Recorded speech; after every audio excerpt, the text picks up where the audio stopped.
Leeds United are letting a very, very, very, very promising player go in a key area of the pitch, which normally we would look at as a bad thing, but I think there are a hell of a lot of positives to gain from it.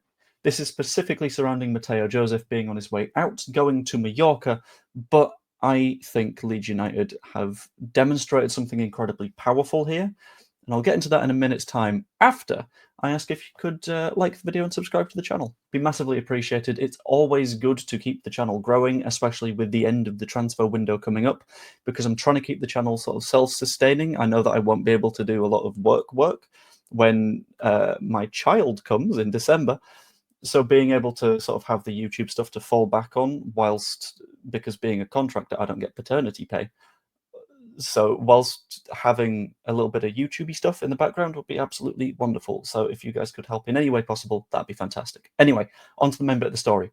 Matteo Joseph last night, as the majority of us are aware now, flew out to Mallorca on a Jet2 flight. Nothing beats a Jet2 holiday to fuck off and, ruin your relationship with a football club.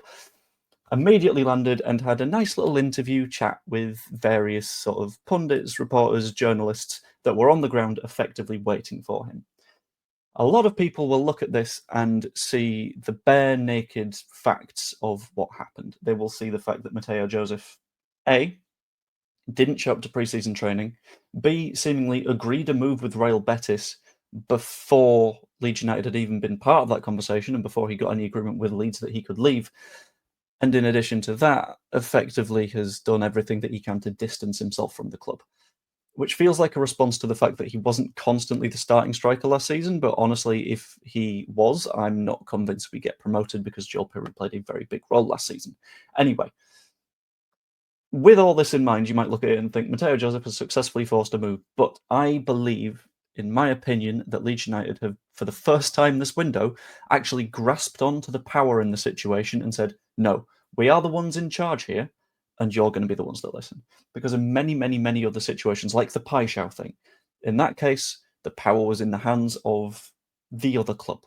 It belonged to Marseille. Everyone knew that Feyenoord was selling. Everyone knew that Paixão was going to pick wherever he wanted to go. Marseille were able to play the media game, take control of the situation, and put us in a position of disadvantage. Around the El Canoes thing, all of that power sits in El Canoes' hands because he's got a release clause. He just needs to wait to see who's going to come in for him before the 15th, which is why that's taking a while. He's just taking his time, judging his options. In this case, we actually took advantage of the fact that we've got a little bit of power. It would be so incredibly easy for a club to roll over and just say, no, Matteo, fine, you're being a pain, you can go to Real Betis. But we took a different approach this time. We took the right approach this time, and we took an approach that keeps us in that stronger spot. So, specifically, as far as we could tell, Matteo Joseph was desperately hunting for a specific move to Real Betis, which isn't good for us because Real Betis only wanted a permanent move. We only wanted to loan him out because obviously we see that he's got a lot of potential going on. Everything seemed to be loan with an option to buy. Obviously, if they don't want to exercise that option, that's on them. But if they do, then we would lose the player. And even if they don't exercise the option, but they want the player, they could just always let that option expire, tell the player, well, we do want you back. We just don't want to pay that much. And then they'll try again next season at less money, which, if we do agree with loan to buy, then all we're doing is putting the power back in the hands of Real Betis. Instead, we did what was smart. We opened the conversation up. We made it as public as possible. Daniel Farke actively said in pre-season, we rate the player really highly. We think he's very, very good, which is smart because that increases the value of the player's perception. However, he's forcing a move and he doesn't want to show up to pre-season training. That, like this, opens the door to interest from other clubs. Previously, it's been a quiet, behind-the-scenes little thing between Real Betis and Matteo Joseph. The alternative to that is what we did, and we just blew the situation wide open. We made everything as public as we could. We said, well, he's not showing up to pre-season training, so a move away is probably most likely. From this point, more clubs get involved. Getafe get a little bit of interest. Girona get a little bit of interest. Both of those also thinking, well, if it's a loan with an option to buy, then maybe we can do something there. They don't need the starting striker immediately. One club that did was Mallorca. And Mallorca were willing to just go for a loan. Mallorca were willing to just say, okay, under 21, Spain international, that's a good bit of press right there. Decent enough player with a bit of potential, let's take a punt. And they only wanted the loan. And the moment that happened was the moment that the power we had in that situation really started to shine. Because Betis just dropped out of the conversation. Because we went from, shit, okay, Matteo can't be here after the 1st of September, so we might need to find something. And it switched over to the approach has worked. Now Mallorca have come in with just a loan offer. Anyone else that wants to sign him is going to have to match terms.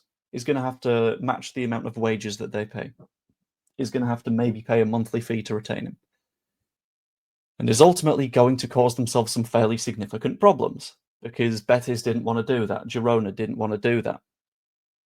And instead of sort of sitting here and being like, well, no, because it's the player's choice, or well, no, because the club have put us into a weird little media situation, then we can't counter that.